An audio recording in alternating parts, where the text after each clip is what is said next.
बिस्मिल्लाहिर्रहमानिर्रहीम। अल्लाह भी अल्लाह दे नेक बंदे हो। अज एक नुस्खा लैके आए हाँ, तो नुस्खा नहीं बंब है इंशाअल्लाह ताला। जिहड़े बंदे कहंदे आ कब्ज़ कब्ज़ कब्ज़ कब्ज़ सारियां बीमारियां दी जड़ है। कब्ज़ ना होवे तो इंशाअल्लाह ताला कोई बीमारी नुकसान करदी नहीं।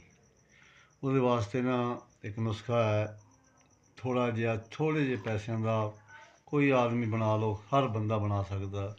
तो इंशाअल्लाह ताला इहदा फायदे वेखियो किन्ने हुंदे आ। वो ये चीज़ आ,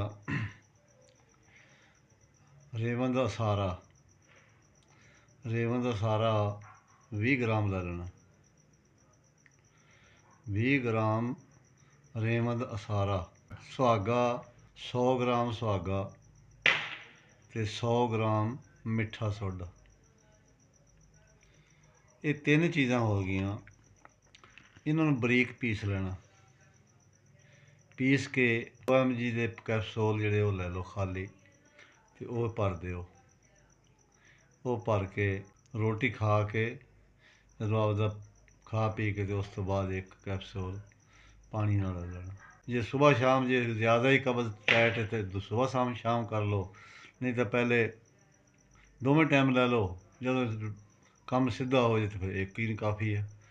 तो इंशाअल्लाह ताला ये ऐसा थरी नट की गोली है ये कब्ज़ वास्ते। तो इंशाअल्लाह ताला ये आप भी करो, फ़ायदा होवे अगे भी शेयर करो ताकि किसी का भला हो जाए।